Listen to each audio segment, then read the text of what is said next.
Here we are at number 1, the single engine on this list that I wouldn't just want to own but would also cherish dearly if it ever came out. Of course, I'm talking about the Flying Scotsman. While it's definitely true his CGI render might not be the most favored by fans, I personally don't really see anything that bad with it.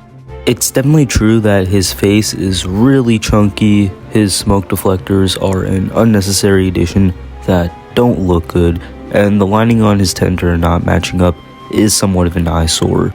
Scratch that, it's more of an eye bleed. Look, I admit it doesn't look the best, but hear me out. However, as far as these issues go, the rest of his model looks really good.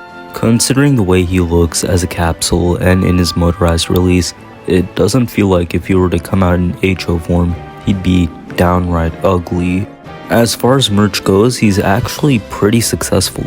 Not to mention, he's a very significant addition to Bubba, a clear indicator he's a relevant character that could be easily recognized by kids, parents, and adult fans.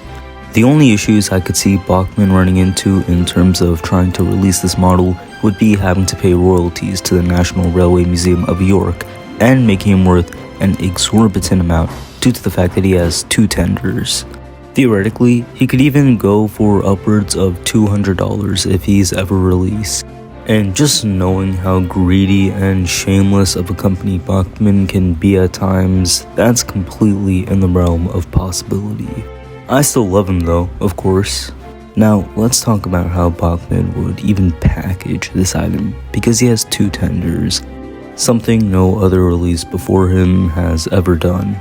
He'd be much too long to have on store pegs in the usual blister, so would he be some kind of online exclusive, or packaged like a full set, but without the track, a transformer, and instructions, just so he could fit somewhere?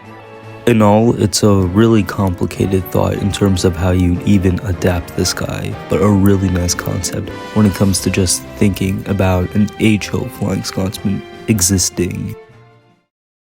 This marks the very end of my ranking, something that was a little difficult yet all the more fun to release. The month of January is very hectic for me, considering I have midterms to focus on all throughout it, and it largely disrupts my flow of content as a result.